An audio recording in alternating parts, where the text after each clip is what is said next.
How do I replace a lost Social Security card? Hello, there. Have you lost your Social Security card and you're not quite sure what to do next? Don't worry, we've got you covered. In this video, we're going to walk you through a step-by-step guide on how to replace a lost Social Security card. Let's get started. When do you need to replace your Social Security card? Firstly, it's important to note that in most everyday cases, you will not need to present your actual Social Security card. Often, knowing your Social Security number is enough.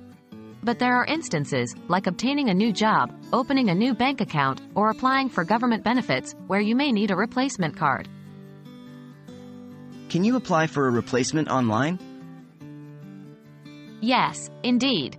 If you are an adult and have a U.S. mailing address, not requiring any changes to your Social Security record, you can apply for a replacement Social Security card online through the Social Security Administration's website. However, there are limitations to this and not everyone is eligible. How to apply online? If you are eligible, you can apply online by creating a My Social Security account on the Social Security Administration's website.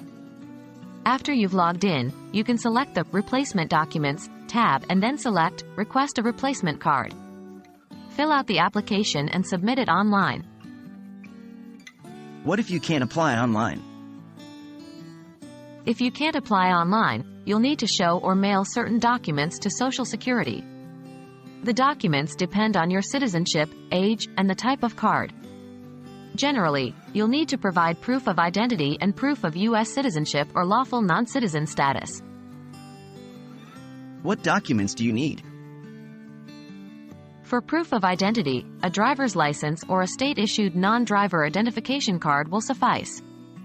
For proof of U.S. citizenship, you can provide your U.S. birth certificate or a U.S. passport. For lawful non-citizen status, you can present your current U.S. immigration document. Make sure the documents are either originals or copies certified by the issuing agency. Photocopies or notarized copies are not acceptable. What's the next step after gathering your documents? After you've gathered your documents, you will need to fill out an application for a Social Security card, Form SS5. Then, you can either mail or take your application and original documents to your local Social Security office. And that's it.